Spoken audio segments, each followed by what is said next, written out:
seducer of the night, the bloodthirsty demon, the succubus. No, it's real. I saw it. And that, ladies and gentlemen,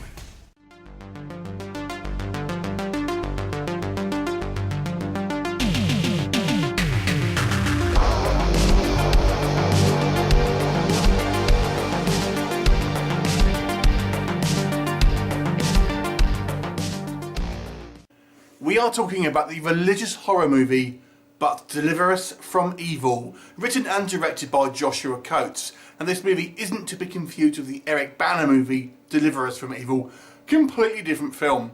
And this one is listed as starring Eric Roberts. He's only in a very small role at the beginning of the movie. The real star of the show here is Alice Rose, as she is a relatively newcomer, but she is playing Lilith, the first wife of Adam, as in Adam and Eve. And essentially it focuses on this kind of small American town as it seems to be besieged by some type of serial killer who only targets men.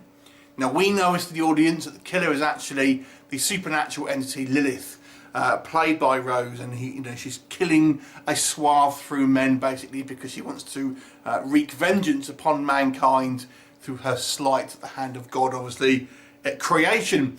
Now this movie has got something to say. This isn't your standard creature feature. It actually has some quite heavy themes in regard to kind of religion and kind of organised religion, and even some kind of like political kind of stuff that it's kind of saying as well. So be prepared for some more cerebral horror this time around. So it really kind of focuses on this guy called Jeremiah. He's our kind of other central character, and he's essentially the good character, the protagonist, if you like, the last bastion of good in humanity in this particular story. And he's just kind of like this orphan who has kind of been pinged from foster home to foster home, and he's going to this particular college where he now kind of meets a few people there. And Lilith basically kind of starts detecting that he may be there, and she sees him as a kind of threat and decides that the best action is to kind of take him out of the picture and to try and seduce him and ultimately corrupt him. But along the way, she's going to seduce and kill a variety of other characters along the way as well. Will she succeed? You'll have to watch the film to find out. So let's discuss a little bit further. So this is a lower budget film, first of all, but I've got to say I was impressed with the ambition and the kind of the thought that went into this film. Now it is a religious film, and I do feel it maybe does beat you over the head a little bit too much. So if you're very kind of like anti-religious kind of messages and stuff like that, then this may not be the movie for you. I mean, I'm personally an atheist, so I kind of, I just watch this film as entertainment really. But I feel if it obviously has something to say, so whether you agree with that or you don't, that's obviously of your opinion. I'm purely viewing this as a kind of a movie, but it does have a lot going on. This movie has something to say, and it's obviously it has a platform to say it. So there's lots of kind of points of views on obviously kind of a variety of issues here. And the beginning of the movie especially is packed full of a lot of information and a lot of kind of like opinions and stuff like that. So it's a very kind of heavy cerebral movie, and it's not your typical kind of creature feature B movie that you might necessarily expect. Although there is that element in it as well, and you can watch this film purely like that because we do get monsters killing people and blood and guts as well. So you can have it both ways, or you can kind of maybe look at it as a whole package. But I appreciated the fact that obviously this movie does kind of maybe go into a little bit more deeper kind of like thoughts, and kind of have a bit of commentary on religion and different facets of it. So I found that pretty interesting.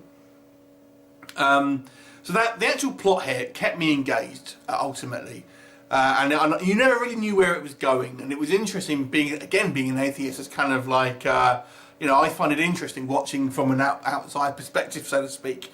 But it was. I've got to say, I was quite enthralled by the actual plot here, and kind of where it was going. Not really knowing much about obviously the Bible and all that sort of stuff, but it was an interesting story to me. I've got to say as well, the cast is interesting because it's obviously a low budget film. And the cast is clearly inexperienced, but nonetheless, I found the characters to be somewhat engaging. Obviously, the one I feel people will probably remember most is obviously going to be the girl who plays Lilith herself, Alice Rose. She's obviously a very kind of voluptuous sex pot as she's kind of portrayed here. So I guess that's going to be the image, and you know she plays it very well. Though there's a few scenes where she's got fangs and she clearly cannot speak with them. It's quite funny. A lot of her lines are ADR'd, or it appears to be ADR'd. So it's a little bit distracting at times. But I also like the guy who played Jeremiah, who's this kind of like the good guy, the protagonist, if you like, and he's kind of like this little, a bit more of a kind of a downtrodden, nervous type of guy. I thought he played it pretty well. And I also like this kind of like this jock guy that he kind of befriends. Although his story seems to just disappear, admittedly, just kind of you never really hear from him at a certain point in the film. And something happens to him, so it would have been nice to find out what happened with that one. But anyway, I liked his performance. I liked his kind of, you know, his portrayal. Although his character does a bit of a 180 in the movie. It's a little bit poorly written, that bit. Just seems to kind of come round to Jeremiah's side of things a little bit too easily, I found. But however, I will say there are other performances in the movie from kind of smaller characters that maybe do seem, you know, a little bit too kind of stale, a little bit too wooden at times. So it does kind of maybe kind of just portray the kind of the budget. So obviously it's very low. And the budget is low because the effects here again are a kind of a mixed bag. There's a lot of kind of video effects here, and some of them are going to look on the cheap side. There are creature effects, and there are certain shots where I think they look very good. And there are shots where we see the Lilith character with kind of like, you know, makeup and fangs and different eyes, and they look great in some scenes, but they look very CGI in others. So again, it's a mixed bag. When we do see, you know, full-on creatures towards the end of the movie, and I gotta say, I kind of liked it. I thought it was good, and kind of I didn't feel the effects were distracting in regards to me thinking, oh man, that's really kind of like really fake looking. They're obviously cheaper CGI, and I appreciate this is a lower budget film, but it was good enough for me to enjoy it.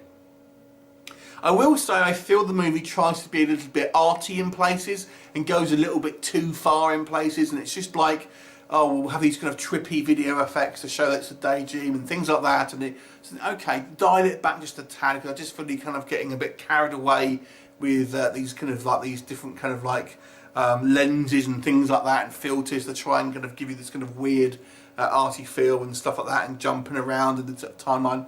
It just becomes a little bit, ends up being a little bit kind of almost pretentious in a way, and ultimately makes the story somewhat convoluted in places as well.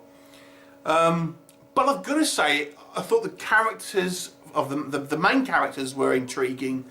I thought the plot was actually, you know, really engaging, and I've got to say, it's nice to see a kind of a lower budget film that can do gore and can do creature features and can do, you know, sexy men and women and all of that, but still have a good level of intelligence as well, and kind of have a, you know, have something to say and have an opinion, whether you agree with it or not. Yes, it does get a bit preachy. Let's not pull away from the fact it does get a bit preachy, but can you get over it? Is going to be the question, I suppose. For me, not a problem, but for some people, maybe not. Overall, though, if you kind of like religious horror films, it's not a possession film. It's a creature feature. She's a succubus, and it's not something we see many of. It's not a kind of creature we see tons and tons of these days. So it's an interesting take on this kind of like this subgenre, I suppose.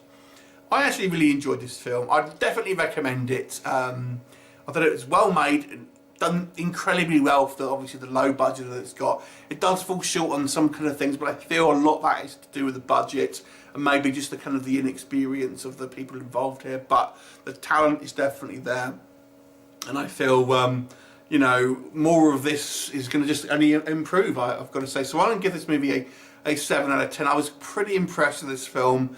And if you like kind of maybe a little bit of a different type of horror film, but with lots of kind of familiar elements, you may want to check it out. So 7 out of 10 for me. Have you seen it? What did you think of it? Leave me a comment and I look forward to seeing you next time. Bye for now.